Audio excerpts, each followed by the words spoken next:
বাবা কি জিনিস, বাবার মর্ম সব থেকে ভালো বোঝে যার বাবা থাকে না, তার থেকে ভালো বোঝে যে সবেমাত্র বাবা হয়েছে, আর সবার থেকে ভালো বোঝে যার জন্ম থেকেই বাবা থাকে না।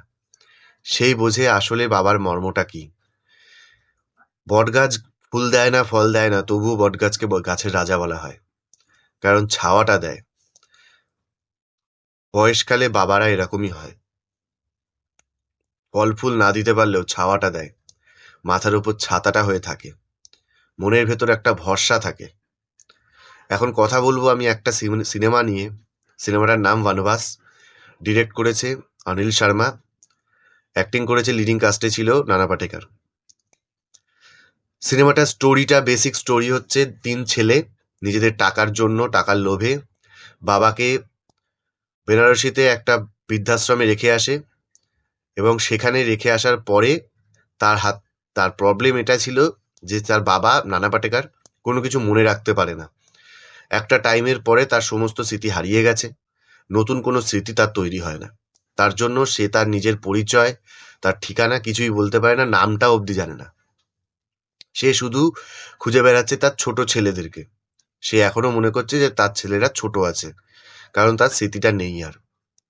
সেই পরিস্থিতিতে তার ছেলেরা তার ব্যাগ থেকে সমস্ত আইডি কার্ড, ফটো সমস্ত কিছু নিয়ে চলে যায়, এবং কিছু টাকা রেখে যায়, যে টাকাটা আবার একটা চোর এসে চুরিও করে নেয়।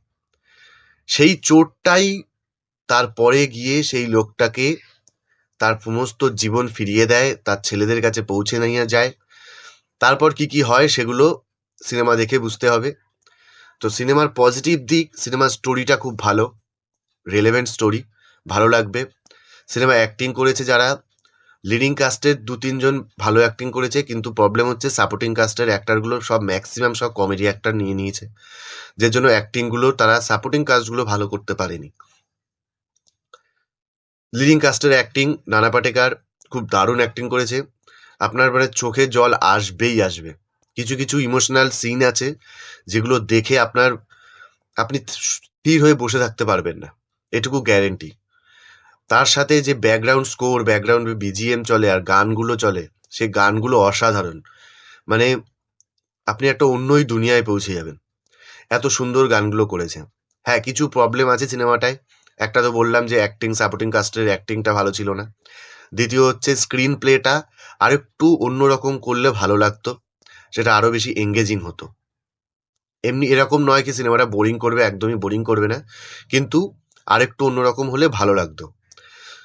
তো সিনেমাটা আমি রেকমেন্ড করব প্রত্যেককে যে একবার অন্তত দেখুন।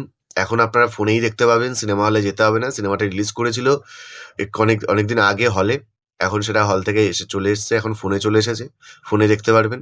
সিনেমাটা ভালো লাগবে, প্রত্যেকে একবার অন্তত দেখুন, ভালো লাগবে।